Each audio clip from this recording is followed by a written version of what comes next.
सोचो एक ऐसी चीज जो इंसान के बाल से 50,000 गुना पतली है, लेकिन आज दुनिया की सबसे बड़ी इकोनॉमीज और जियोपॉलिटिक्स को कंट्रोल कर रही है। मैं बात कर रही हूँ सेमीकंडक्टर्स की, जो आपके स्मार्टफोन का दिमाग है, आपकी कार का कंट्रोल सिस्टम है और एआई का फ्यूचर है। अभी तक इंडिया सेमीकंडक्टर्स का सिर्फ यूजर था, लेकिन अब India global semiconductor power house बनने की रेस में ऑफिशियली एंटर कर चुका है। 2030 तक इंडिया का सेमीकंडक्टर मार्केट 100 से 110 बिलियन डॉलर्स यानी कि 9 लाख करोड़ तक पहुंचने का एस्टिमेट है।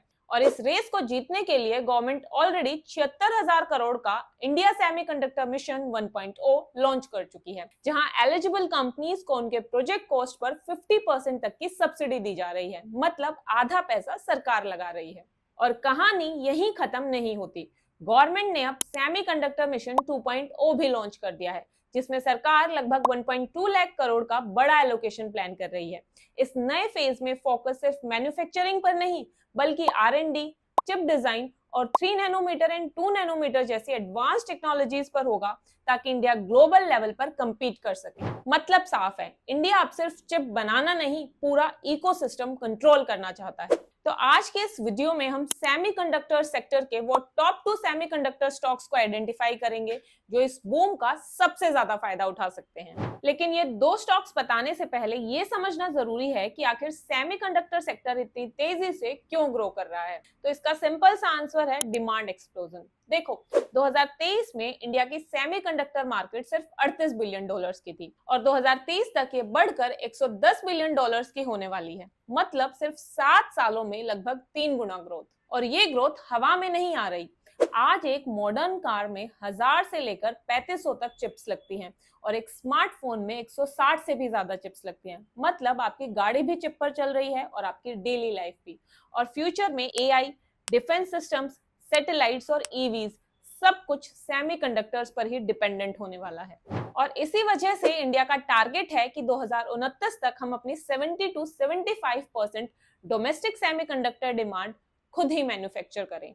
और जैसा कि मैंने आपको अभी बताया है कि गवर्नमेंट ने इसके लिए ऑलरेडी 76,000 करोड़ का इंडियन सेमीकंडक्टर मिशन 1.0 लॉन्च कर दिया था और अब बजट 2026 में भी इंडिया ने सेमीकंडक्टर मिशन 2.0 को अनाउंस किया है, जिसके लिए अब गवर्नमेंट ने 1,000 करोड़ का एडिशनल प्रोविजन भी रखा है। इस नए मिशन का सबसे एक्साइटिंग पार्ट ये है कि इंडिया अब सिर्फ बेसिक चिप्स बनाने पर फोकस नहीं कर रही, बल्कि फ्यूचर वाली एडवांस्ड टेक्नोलॉजी पर काम कर रही है, जैसे कि 3 नैनोमीटर और 2 नैनोमीटर चिप्स। अब इसे मैं आपको सिंपल लैंग्वेज में बताऊं तो नैनोमीटर का मतलब होता है चिप के अंदर जो सर्किट्स होते हैं उनका साइज। ये साइज जितना छोटा होता है ना, उतनी ही ज्यादा चीजें एक छोटी सी जगह में फिट हो जाती हैं। तो जैसे जैसे चिप का साइज छोटा होता जाता है, उसमें ज्यादा ट्रांजिस्टर्स फिट हो पाते हैं, जिससे कि इलेक्ट्रिसिटी को ट्रेवल करने में कम डिस्टेंस लगता है और स्पीड बढ़ जाती है, पावर कंजम्पशन कम हो जाता है और ओवरऑल चिप की परफॉर्मेंस काफी हद तक इंप्रूव हो जाती है। और इसी वजह से ये advanced chips artificial intelligence, machine learning, high and smartphones, defence systems और सैटेलाइट्स में यूज होते हैं। मतलब फ्यूचर की जो भी पावरफुल टेक्नोलॉजी है वो इन्हीं चिप्स पर डिपेंड करेगी। अब इंडिया की पोजीशन समझते हैं। देखो, अभी तक इंडिया का फोकस 28 नैनोमीटर जैसे मैच्योर नोड्स पर था, जो मोस्टली कार्स, टीवीज और अप्लायंसेस में यूज होते हैं। लेकिन अब मिशन 2.0 के थ्रू इंडिया का गोल है वैल्यू चेन में ऊपर जाना, यानी सिर्फ बेसिक चिप्स नहीं बल्कि एडवांस्ड चिप्स बनाना, 2 और 3 नैनोमीटर वाली। क्यों? ताकि इंडिया दूसरे देशों पर डिपेंडेंट ना रहे, यानी कि टेक्नोलॉजिकल इंडिपेंडेंस अचीव कर सके। और दूसरा ये कि फ्यूचर में सेमीकंडक्टर इंडस्ट्री में ग्लोबल लीडरशिप अचीव कर सके। देखो, इंडिया का विजन बिल्कुल क्लियर है, 2035 तक दुनिया के टॉप सेमीकंडक्टर नेशंस में एंट्री करना। तो अब सवाल ये है कि इतनी बड़ी अपॉर्चुनिटी में कौन सी कंपनीज एक्चुअल में पैसा बना सकती हैं? कौन सी कंपनीज सिर्फ कहानी सुना रही हैं और कौन ग्राउंड पर एक्चुअल में एग्जीक्यूशन कर रही हैं? और इसी का जवाब ढूंढने के लिए चलो शुरू करते हैं अपने पहले स्टॉक का एनालिसिस, जो कि है Dixon Technologies. Dixon Technologies India की number 1 electronics manufacturing services company है और ग्लोबल लेवल पर 13th नंबर पे है। ये एक प्योर B2B बिजनेस मॉडल पर काम करती है। मतलब खुद का ब्रांड बेचने के बजाय ये Samsung, Xiaomi, Panasonic, HP, Asus, Lenovo और बोट जैसे बड़े ब्रांड्स के लिए प्रोडक्ट्स बनाती हैं। इनका बिजनेस दो तरीके से चलता है। पहला ईएमएस मॉडल, जहां ब्रांड इनको डिजाइन देता है और कंपनी मैन्युफैक्चरिंग कर देती है, और दूसरा है ओडीएम मॉडल, जहां डिक्सन खुद प्रोडक्ट को डिजाइन करके ब्रांड को देता है और फिर ब्रांड अपने नाम से उसे आगे मार्केट में बेचता है। अब अगर सेगमेंट्स देखें तो इनका सबसे बड़ा सेगमेंट है मोबाइल्स एंड ईएमएस, जहां FY25 में लगभग 28,000 करोड़ का रेवेन्यू आया है और ग्रोथ 200% से भी ज्यादा रही है। इसके अलावा Dixon LED TVs, washing machines, refrigerators, laptops, LED lighting और टेलीकॉम एंड आईटी प्रोडक्ट्स भी बनाती है। मतलब एक तरह से ये इंडिया का मैन्युफैक्चरिंग बैकबोन बन चुकी है। अब सबसे इंपॉर्टेंट सवाल ये है कि डिक्सन को सेमीकंडक्टर बूम का फायदा कैसे मिलेगा। तो देखो, डिक्सन एक टिपिकल सेमीकंडक्टर कंपनी तो नहीं है, क्योंकि ये ना तो चिप डिजाइन करती है और ना ही सिलिकॉन वेफर्स बनाती है, लेकिन फिर भी इसे 4 तरीके से इनडायरेक्ट फायदा मिलेगा। अब सबसे पहला फायदा है वैल्यू चेन में अपवर्ड मूवमेंट का। पहले डिक्सन सिर्फ फाइनल प्रोडक्ट्स असेंबल करता था, लेकिन अब वो धीरे धीरे कंपोनेंट्स भी खुद मैन्युफैक्चर करने की तरफ बढ़ रहा है। जैसे कि अब ये अलग अलग पार्टनर्स के साथ मिलकर काम कर रहा है।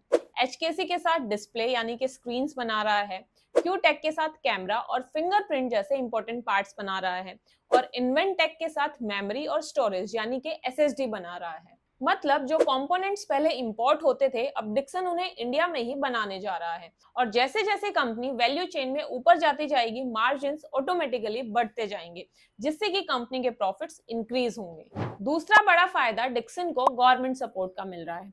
कंपनी ECMS यानी कि इलेक्ट्रॉनिक्स कंपोनेंट मैन्युफैक्चरिंग स्कीम की बेनिफिशियरी है, जहां उसे कैमरा मॉड्यूल्स और ऑप्टिकल कंपोनेंट्स बनाने के लिए सिलेक्ट किया गया है। इसका मतलब ये है कि डिक्सन को सरकार की तरफ से फाइनेंशियल सपोर्ट और इंसेंटिव्स मिल रहे हैं, जिससे कंपनी अपनी मैन्युफैक्चरिंग को और फास्ट एक्सपेंड कर रही है। तीसरा फायदा जो कंपनी को मिलेगा वो है गवर्नमेंट की PLI स्कीम्स का सपोर्ट। डिक्सन को मोबाइल, IT हार्डवेयर और टेलीकॉम जैसे सेक्टर्स में PLI का फायदा मिल रहा है, जहां जैसे जैसे कंपनी ज्यादा प्रोडक्ट्स बेचती है, सरकार उन्हें कैश इंटेंसिव्स देती है। और चौथा फायदा है इंपोर्ट सब्स्टिट्यूशन का।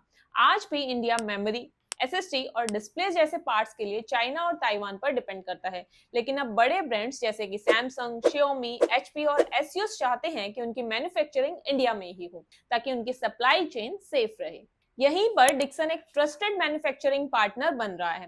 कंपनी का टारगेट है कि आने वाले कुछ सालों में उसका 15 to 20% रेवेन्यू एक्सपोर्ट से आए, और वो मेनली इन्हीं कंपोनेंट्स की वजह से पॉसिबल हो पाएगा। अब हमने ये तो देख लिया कि डिक्सन को सेमीकंडक्टर बूम का फायदा कैसे मिल सकता है। अब हम डिक्सन के फाइनेंशियल्स को भी देख लेते हैं, जिससे हमें पता चले कि एक्चुअल में ये कंपनी अभी कहां पर खड़ी है। तो प्रॉफिट एंड लॉस में सबसे पहले अगर रेवेन्यू देखें तो मार्च 2023 में कंपनी का रेवेन्यू लगभग 12,192 करोड़ था, जो मार्च 2025 तक बढ़कर 38,860 करोड़ हो गया, और अब ट्रेलिंग 12 मंथ्स बेसिस पर ये 48,655 करोड़ पहुंच चुका है। मतलब सिर्फ 2 से 2.5 साल के अंदर अंदर कंपनी ने अपना रेवेन्यू लगभग 4 गुना कर लिया, जो किसी भी मैन्युफैक्चरिंग बिजनेस के लिए एक एक्स्ट्राऑर्डिनरी ग्रोथ है। अब सवाल ये है कि ये ग्रोथ आई कहां से। तो सबसे बड़ा रीजन है इसका मोबाइल सेगमेंट की एक्सप्लोसिव ग्रोथ। आज के दिन डिक्सन का मोबाइल रेवेन्यू ही टोटल रेवेन्यू का लगभग 85% कंट्रीब्यूट करता है, और FY24-25 में सेगमेंट ने अकेले ही 208% ईयर ऑन ईयर ग्रोथ दिखाई है। दूसरा रीजन है नए क्लाइंट्स और एक्विजिशंस। डिक्सन ने iSmartU इंडिया जैसी कंपनीज एक्वायर की हैं, जो ट्रांशन और नथिंग जैसे ब्रांड्स के लिए प्रोडक्ट्स बनाती है।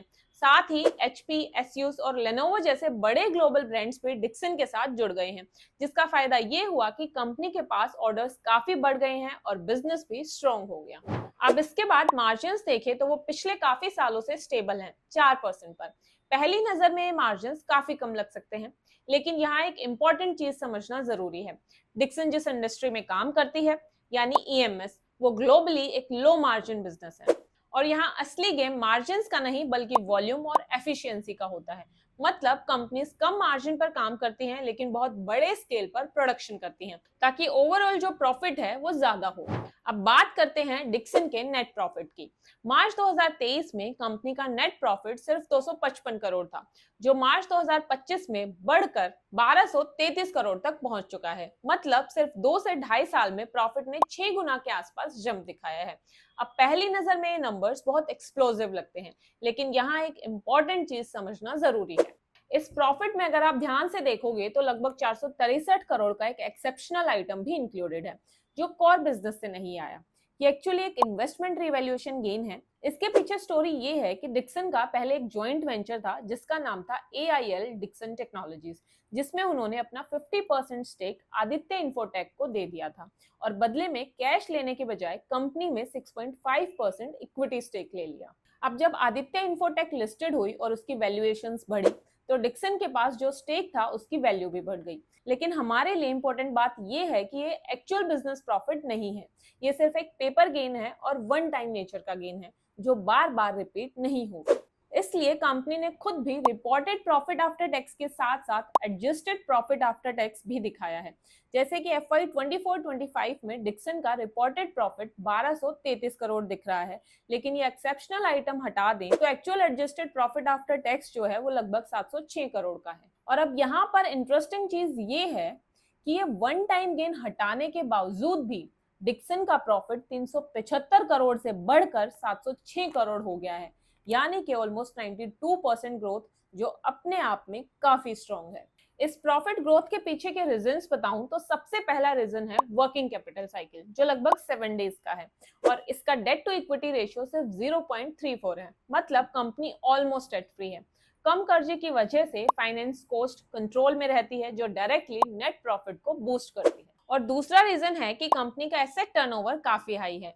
ये अपनी फैक्ट्रीज और मशीन्स को एफिशिएंटली यूज करती है, जिसका इंपैक्ट उनके high return on capital employed और हाई रिटर्न ऑन इक्विटी इन दोनों में क्लियरली दिख रहा है, जो इंडस्ट्री के कंपैरिजन में भी काफी स्ट्रॉन्ग है। तो अगर सिंपल लैंग्वेज में समझाऊं तो डिक्सन का प्रॉफिट स्ट्रॉन्ग है, लेकिन पूरा का पूरा असली बिजनेस ग्रोथ नहीं है। उसमें एक वन टाइम 460 करोड़ का बूस्ट भी इंक्लूडेड है। लेकिन गुड न्यूज ये है कि कोर बिजनेस भी एग्रेसिवली ग्रो कर रहा है। अब चलते हैं कंपनी की बैलेंस शीट पर और इसके डेट पोजीशन को देखते हैं। तो मार्च 2025 तक कंपनी का डेट काफी लो था, लेकिन दिसंबर 2025 तक इसका टोटल ग्रोस डेट बढ़कर 851 करोड़ हो गया। अब यहाँ एक इंपॉर्टेंट कॉन्सेप्ट समझना जरूरी है, सिर्फ ग्रोस डेट देखना काफी नहीं होता, हमें नेट डेट देखना चाहिए, क्योंकि कंपनी के पास कैश भी होता है जो इस डेट को ऑफसेट कर देता है। डिक्सन के केस में भी ऐसा ही है। कंपनी के पास डिसेंट कैश बैलेंस है, जिसकी वजह से इसका नेट डेट सिर्फ 246 करोड़ रह जाता है। और इस नंबर को अगर आप कंपनी के 48,000 करोड़ से ज्यादा के रेवेन्यू के साथ कंपेयर करो तो ये ऑलमोस्ट नेग्लिजिबल लगता है। अब बैलेंस शीट के बाद कंपनी की कैश फ्लो स्टेटमेंट को देखते हैं, जिससे पता लगता है कि कंपनी जो प्रॉफिट दिखा रही है वो एक्चुअली कैश में कन्वर्ट हो भी रहा है या सिर्फ पेपर पर ही है। अब अगर नंबर्स देखें तो इसका ऑपरेटिंग कैश फ्लो काफी स्ट्रॉन्ग है। मार्च 2024 में कंपनी का कैश फ्लो फ्रॉम ऑपरेशंस लगभग 584 करोड़ का था, जो सिर्फ एक साल में 1150 करोड़ हो गया, मतलब लगभग 2 टाइम्स का जंप है, जो क्लियरली दिखाता है कि बिजनेस ग्राउंड पर रियल कैश जनरेट कर रहा है। और ट्रेलिंग 12 मंथ्स परफॉर्मेंस भी स्ट्रॉन्ग है।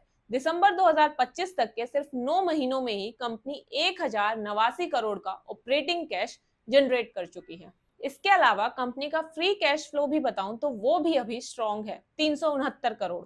फ्री कैश फ्लो वो नंबर होता है जो सारे खर्चे काटने के बाद बचता है। FY 24-25 में कंपनी ने नए प्लांट्स और बैकवर्ड इंटीग्रेशन प्रोजेक्ट्स में लगभग 1093 करोड़ का इन्वेस्टमेंट किया था, और इतना हैवी खर्चा करने के बाद भी कंपनी का फ्री कैश फ्लो पॉजिटिव है, 369 करोड़ है, जो कि बहुत अच्छा। अब कंपनी की वैल्यूएशन को और देखें तो पी रेशियो अभी 44 के आसपास है, जो इसके 5 साल, 3 साल और 1 साल के हिस्टोरिकल मीडियन से काफी नीचे है। 1, 3 और 5 साल का हिस्टोरिकल मीडियन 110 से ऊपर है, जबकि अभी पी रेशियो 44 पर है। तो यहाँ तो ये फेयर और रीजनेबल वैल्यूएशन पे ट्रेड कर रहा है। अब अगर इसे इंडस्ट्री के मीडियन पीई से भी कंपेयर करें तो इंडस्ट्री का मीडियन 34 है, तो इंडस्ट्री मीडियन से ये थोड़ा प्रीमियम पर ट्रेड कर रहा है। लेकिन ये प्रीमियम कुछ हद तक जस्टिफाइड भी लगता है, क्योंकि कंपनी ने पिछले 5 सालों में लगभग 45% CAGR से प्रॉफिट ग्रोथ दी है और ट्रेलिंग 12 मंथ्स बेसिस पर भी प्रॉफिट ग्रोथ 122% रही है। साथ ही मैनेजमेंट का टारगेट है कि अगले 3 से 4 सालों में रेवेन्यू 1 लाख करोड़ तक ले जाया जा सके। अगर ये ग्रोथ सस्टेन होती है तो आज की ये वैल्यूएशन आगे चलकर सस्ती भी लग सकती है। अब अगर आपको मेरी किसी भी वीडियो का सारा डेटा एक ही जगह कंपाइल चाहिए एक PDF फॉर्म में फ्यूचर यूज के लिए, प्लस मार्केट से रिलेटेड कुछ और इंटरेस्टिंग और एक्सक्लूसिव डेटा चाहिए, तो इसके लिए आप मेरे चैनल पर जाकर ज्वाइन बटन पर क्लिक करके लेवल 1 या फिर लेवल 2 मेंबरशिप ज्वाइन कर सकते हो। लेवल 1 में आपको पीडीएफ मिलेंगी और लेवल 2 में आपको पीडीएफ के साथ साथ मेंबर ओनली वीडियोस भी मिलेंगी। कुछ पीडीएफ्स और कुछ मेंबर ओनली वीडियोस मैं ऑलरेडी अपने चैनल पर अपलोड भी कर चुकी हूँ, जिनके स्नैपशॉट्स अभी आपको स्क्रीन पर शो हो रहे होंगे। तो आप चाहो तो अपने हिसाब से कोई भी मेंबरशिप ज्वाइन कर सकते हो। अब बात करते हैं अपने दूसरे स्टॉक की, जो कि है भारत इलेक्ट्रॉनिक्स लिमिटेड। ये एक नवरत्न पीएसयू है जो मिनिस्ट्री ऑफ डिफेंस के अंडर काम करती है।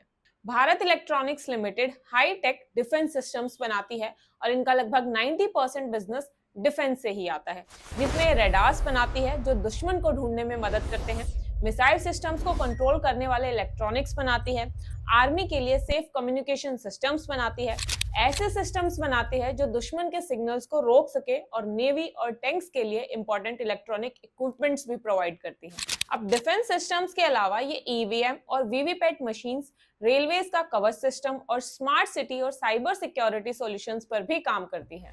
अब ये देखते हैं कि कंपनी पैसा कैसे कमाती है। तो डिक्सन जहां लो मार्जिन और हाई वॉल्यूम पर काम करती है, वहीं बीएल का मॉडल हाई वैल्यू और हाई मार्जिन पर बेस्ड है। लगभग 90% रेवेन्यू इसका प्रोडक्ट्स बेचने से आता है और बाकी का 10% सर्विसेज से, जैसे कि मेंटेनेंस और एएमसी। और सबसे स्ट्रॉन्ग चीज, कंपनी के पास 71,650 करोड़ की ऑर्डर बुक है जो अगले 3 से 5 सालों के लिए क्लियर रेवेन्यू विजिबिलिटी देती है। अब ये समझते हैं कि बीएल को सेमीकंडक्टर बूम का फायदा कैसे मिलेगा। तो सबसे पहला फायदा इसे मिलेगा सप्लाई चेन स्ट्रॉन्ग होने का। देखो, बीएल के प्रोडक्ट्स में सेमीकंडक्टर्स एक बहुत इंपॉर्टेंट रोल प्ले करते हैं और इनका कॉस्ट लगभग 20% से 30% तक होता है। पिछले कुछ टाइम में ग्लोबल चिप शॉर्टेज की वजह से बीएल की डिलीवरीज इफेक्ट हुई थी, लेकिन अब इंडिया में ही फैब्स लग रहे हैं। फैब्स का मतलब होता है फैब्रिकेशन प्लांट्स, जहां सेमीकंडक्टर चिप्स बनती हैं। तो इंडिया में फैब्स लगने से बीएल को चिप्स के लिए बाहर के देशों पर डिपेंड नहीं रहना पड़ेगा और डिलीवरीज टाइम पर करना इजी हो जाएगा। दूसरा फायदा है इंडियन सेमीकंडक्टर फैब्स के साथ टाई अप्स। बीएल ने इंडिया में आने वाले नए फैब्स के साथ मेमोरेंडम ऑफ अंडरस्टैंडिंग साइन किए हैं। इसका मतलब ये है कि बीएल अपनी रिक्वायरमेंट के हिसाब से चिप्स डिजाइन करके उन्हें इंडिया में ही मैन्युफैक्चर करवा पाएगा। इससे उन्हें अर्ली मूवर एडवांटेज मिलेगा। तीसरा फायदा है कॉस्ट और टेक्नोलॉजी कंट्रोल। बीएल ने अपने डिजाइन्स को फ्लेक्सिबल बनाया है ताकि वो अलग अलग चिप्स यूज कर सके और शॉर्टेज से बच सके। इसका फायदा ये होगा कि फ्यूचर में जब इंडिया में एडवांस चिप्स बनने लगेंगे तो बीएल अपने रेडार्स और डिफेंस सिस्टम्स के लिए customised high performance chips India में ही बनवा पाएगा। और चौथा फायदा है फैबलेस चिप डिजाइन कैपेबिलिटी। देखो, बीएल सिर्फ चिप्स खरीदती नहीं है, बल्कि खुद ही उनको डिजाइन भी करती है। कंपनी माइक्रोवेव और डिजिटल चिप्स पर काम कर रही है जो रेडार्स और कम्युनिकेशन सिस्टम्स में यूज होते हैं। अब जब कंपनी खुद डिजाइन करेगी तो दूसरे देशों पर डिपेंडेंसी कम हो जाती है और खुद का कंट्रोल ज्यादा हो जाता है। अब इसके बाद कंपनी के फाइनेंशियल्स पर चलते हैं और देखते हैं कि कंपनी के रेवेन्यू, मार्जिन्स और प्रॉफिट्स में कैसे नंबर्स हैं। तो रेवेन्यू से स्टार्ट करते हैं। 2022 में रेवेन्यू 15,368 करोड़ था, जो बढ़ते बढ़ते आज के दिन 26,535 करोड़ तक पहुंच चुका है। पिछले 3 साल में रेवेन्यू 16% के CAGR से ग्रो हुआ है, जो एक अच्छा नंबर है और मैनेजमेंट ने कहा है कि आगे भी 15% प्लस ग्रोथ कंटिन्यू रह सकती है। अब रेवेन्यू में ग्रोथ के मेनली 3 कारण हैं। पहला, आत्मनिर्भर भारत का पुश। गवर्नमेंट डिफेंस प्रोडक्ट्स को इंडिया में ही बनाने पर फोकस कर रही है और बीएल ने इसका पूरा फायदा उठाया है। आज कंपनी का लगभग 74% रेवेन्यू इंडिजिनस प्रोडक्ट्स यानी कि देसी प्रोडक्ट्स से आ रहा है, जिससे उन्हें बड़े डोमेस्टिक ऑर्डर्स मिल रहे हैं। दूसरा कारण है स्ट्रॉन्ग ऑर्डर बुक। बीएल के पास लगभग 71,650 करोड़ की ऑर्डर बुक है, जो अगले 3 से 4 सालों के लिए क्लियर रेवेन्यू विजिबिलिटी देती है। साथ ही कंपनी अपने प्रोजेक्ट्स को फास्ट एग्जीक्यूट कर रही है, जिससे ऑर्डर्स जल्दी रेवेन्यू में कन्वर्ट हो रहे हैं। और तीसरा कारण है डिफेंस स्पेंडिंग का बढ़ना। इंडिया और ग्लोबल लेवल पर सिक्योरिटी कंसर्न्स बढ़ने की वजह से डिफेंस बजट बढ़ रहा है, जिसका सीधा फायदा बीएल को मिल रहा है। कंपनी को Akash missile system, radars, communication systems और डिफेंस अपग्रेड्स जैसे बड़े प्रोजेक्ट से लगातार ऑर्डर्स मिल रहे हैं। रेवेन्यू के बाद अब मार्जिन्स अगर देखें तो 2022 में मार्जिन्स 22% थे, जो 2023 में 23% हुए, फिर 25%, 29% और आज 30% तक हो गए हैं। मार्जिन्स में भी इंप्रूवमेंट के मेनली 3 कारण हैं। सबसे पहला कारण है इंडिजिनाइजेशन, मतलब आत्मनिर्भरता। जैसे मैंने आपको बताया है कि बीईएल का 74% टर्नओवर इंडिजिनस यानी कि देशी प्रोडक्ट से आता है। जब कंपनी टेक्नोलॉजी खुद बनाती है या इंडियन एमएसएमईज के साथ मिलकर बनाती है तो बिल ऑफ मटेरियल्स यानी कि कॉस्ट कम हो जाती है और मार्जिन्स बढ़ जाते हैं। दूसरा रीजन है ऑपरेटिंग लेवरेज। बीईएल का स्केल काफी बड़ा हो चुका है और आप सबको पता है कि जैसे जैसे प्रोडक्शन बढ़ता है वैसे वैसे फिक्स्ड कॉस्ट स्प्रेड हो जाती है यानी कि कम होती जाती है, जिससे कि मार्जिन्स को बूस्ट मिलता है। तीसरा रीजन है कॉस्ट ऑफ कंट्रोल। कंपनी ने अपनी हर यूनिट में कॉस्ट रिडक्शन टास्क फोर्सेस बनाई हैं जो मैन्युफैक्चरिंग और नॉन मैन्युफैक्चरिंग खर्चों को कम करने पर फोकस करती हैं। इसके बाद अगर नेट प्रॉफिट्स पे अगर हम देखें तो वो भी अच्छे रेट से ग्रो हुए हैं। 2022 में नेट प्रॉफिट 2400 करोड़ था जो आज 5963 करोड़ तक पहुंच गया है। पिछले 3 साल में नेट प्रॉफिट 30% के सीएजीआर से इंक्रीज हुआ है। इस ग्रोथ के पीछे सबसे बड़ा रीजन है मार्जिन्स का इंप्रूव होना और कंपनी का डेट फ्री होना। बीएल के मार्जिन्स अब लगभग 30% तक पहुंच गए हैं, जिसका मतलब है कि कंपनी हर 100 रुपए की सेल पर पहले से ज्यादा प्रॉफिट कमा रही है। इसके साथ ही बीएल एक डेट फ्री कंपनी है, जहां दूसरी कंपनीज अपना काफी प्रॉफिट इंटरेस्ट देने में खर्च कर देती हैं। बीएल का फाइनेंस कॉस्ट ऑलमोस्ट नेग्लिजिबल है। FY25 में सिर्फ 13 करोड़ था। इसका सीधा फायदा ये होता है कि कंपनी का ऑपरेटिंग प्रॉफिट लगभग पूरा का पूरा नेट प्रॉफिट में कन्वर्ट हो जाता है। अब बात करते हैं बीएल के कैश फ्लोज की, और यहाँ पर एक इंपॉर्टेंट चीज समझनी होगी। BEL long term defence projects पर काम करती है, इसलिए इसका कैश फ्लो थोड़ा ऊपर नीचे होता रहता है। अगर नंबर्स देखें तो मार्च 2024 में कंपनी का कैश फ्लो फ्रॉम ऑपरेशंस लगभग 4659 करोड़ था, लेकिन मार्च 2025 में ये गिरकर सिर्फ 587 करोड़ रह गया। अब एकदम से इतना गिरना थोड़ा कंसर्निंग लगता है, लेकिन इसका मेन रीजन है वर्किंग कैपिटल का बढ़ना। देखो, डिफेंस बिजनेस में ना कई बार कंपनी को पहले इन्वेंट्री बनाना पड़ता है और पेमेंट्स थोड़ी लेट से मिलती हैं, इसलिए पैसा टेम्परेरी बिजनेस में ही फंस जाता है। मार्च 2025 तक कंपनी का इन्वेंट्री लगभग 139 डेज और रिसीवेबल्स 144 डेज पर था, जो दिखाता है कि पैसा अभी कैश में कन्वर्ट होना बाकी है। लेकिन इंपॉर्टेंट बात यह है कि कोर बिजनेस स्ट्रॉन्ग है। कंपनी ने 6837 करोड़ का ऑपरेटिंग प्रॉफिट जनरेट किया है, जो क्लियरली दिखाता है कि ऑपरेशंस पावरफुल है। हाँ, इस साल cash flow from operations 587 crore है, जो नेट प्रॉफिट 5323 करोड़ से काफी कम है। लेकिन इसका मतलब ये नहीं कि बिजनेस वीक है। इसका मतलब इतना है कि पैसा अभी वर्किंग कैपिटल में लगा हुआ है और आने वाले टाइम में कैश बनकर वापस आएगा। अब लास्ट में बीएल की वैल्यूएशंस देखें तो इसका पीई लगभग 51 है, जो इसके इंडस्ट्री मीडियन 50 के ऑलमोस्ट इक्वल है। और अगर इसे हिस्टोरिकल मीडियन से भी कंपेयर करें तो थोड़ा हाई है, क्योंकि इसका 3 साल का मीडियन 47 है और 5 साल का 31 है। अब हिस्टोरिकल मीडियन के कंपैरिजन में मार्केट इसे प्रीमियम इसलिए दे रहा है क्योंकि कंपनी के पास 73,000 प्लस करोड़ की स्ट्रॉन्ग ऑर्डर बुक है, और साथ ही रिटर्न ऑन कैपिटल एम्प्लॉयड 38% और रिटर्न ऑन इक्विटी 29% जैसे स्ट्रॉन्ग रिटर्न रेशियोज हैं। और पिछले कुछ सालों में प्रॉफिट भी 30% सीएजीआर से ग्रो हुआ है। तो ये स्टॉक उन लोगों के लिए है जो स्टेबिलिटी और स्टडी ग्रोथ ढूंढ रहे हैं, ना कि उनके लिए जो सस्ता वैल्यू स्टॉक ढूंढ रहे हैं। तो ये थी मेरी आज की वीडियो, जिसमें मैंने सेमीकंडक्टर्स के बारे में बिल्कुल डिटेल में डिस्कस किया और इनसे रिलेटेड 2 स्टॉक्स का कंप्लीट फंडामेंटल एनालिसिस किया। आपको वीडियो कैसी लगी मुझे कमेंट्स में जरूर बताना। Thank you so much for watching. See you guys in next video. Till then, happy investing.